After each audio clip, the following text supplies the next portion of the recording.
this being a very young nation, a lot of things that have happened a couple of times are called a tradition.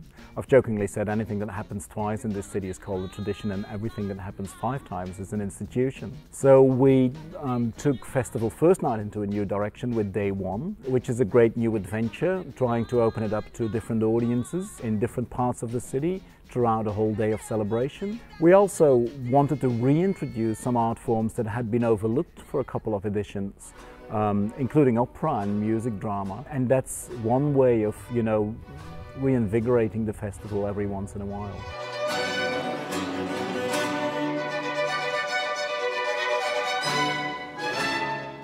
Samurai Walk, I think, is a real coup for the Sydney Festival, to get a show here that was only going to exist once, and then to convince the creative team that it had to be recreated for Sydney, and then knowing it involves somebody as crazy as Vivienne Westwood, the fashion designer.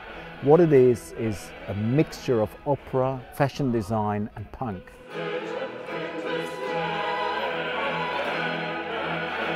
So it's a really interesting and fascinating mix of old and new, and we're really happy to be able to present it in the beautiful town hall here in Sydney. One of the things I immediately said was we had to bring back about an hour. It's a great way of discovering a lot of work over the course of one weekend. The idea being that you take a fairly small risk financially. You buy a fixed ticket price, $35 ticket, for a show that will not last much longer than 1 hour. You could actually see about 8 works over the span of one weekend, and they range from music to theatre to dance to visual arts installations. One of the works in it is actually an Australian work called It's Dark Outside, about an elderly man who basically starts to lose his memory. And for him, reality is a very different thing than for his surroundings. And so we discover his reality through his eyes.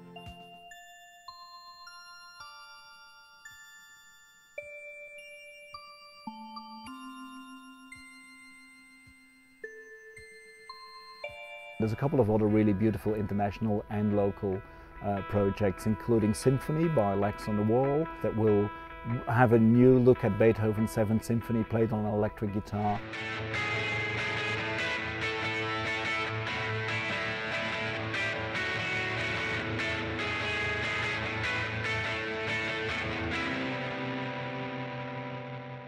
Or there is a small work called The Moment I Saw You, I Knew I Could Love You, about an elderly couple and how they fell in love. And in that work, the audience is invited to sit in life rafts with people they probably don't even know. I don't know why they affected me like that.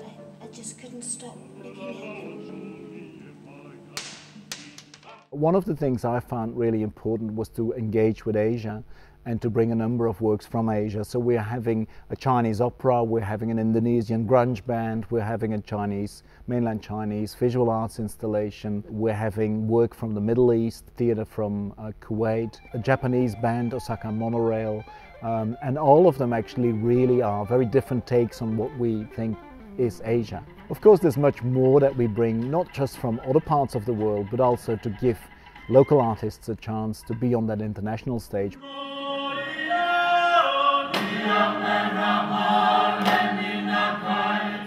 Marcy is a real discovery, I think, from the region. It's a production by Fijian theatre maker Nina Nawalowalo, and it tells the story of the unlikely meeting of her parents.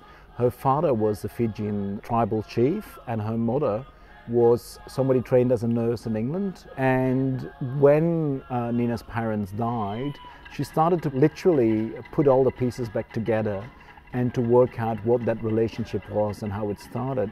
And she does so in an analogy with Marcy. Marcy is a kind of tapa cloth from Fiji, and it's a beautiful mixture of traditional art forms, Fijian dancing and singing. It's this really beautiful way of telling the story of her parents falling in love.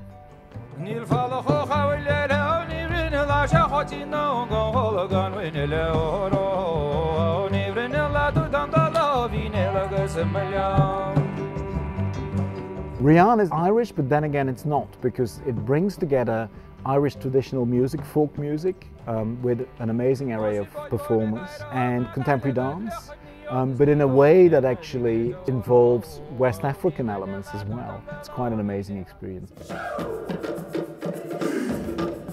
Of course, we're really thrilled to be back in Parramatta as well. So we're bringing the Spiegel tent back. We're going to have a lovely Spiegel tent with briefs, a really fun show. We're doing Latin Circus at Riverside with Urban by Sir Columbia. And of course, we're going to start it all off with an amazing Parramatta opening party.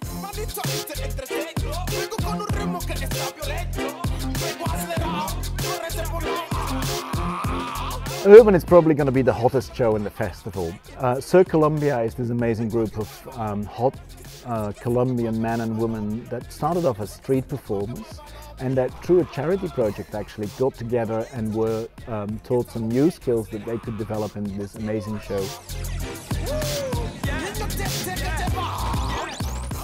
One of the acts I really look forward to is Osaka Monorail.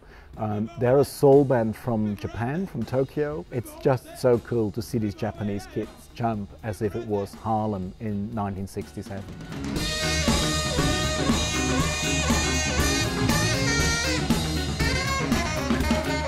One of the beautiful things of coming here, and one of the great traditions that a lot of Australian festivals have of bringing a new director every 3 or 4 years, is exactly this, is the opportunity to have fresh ideas and a new look at your festival every once in a while.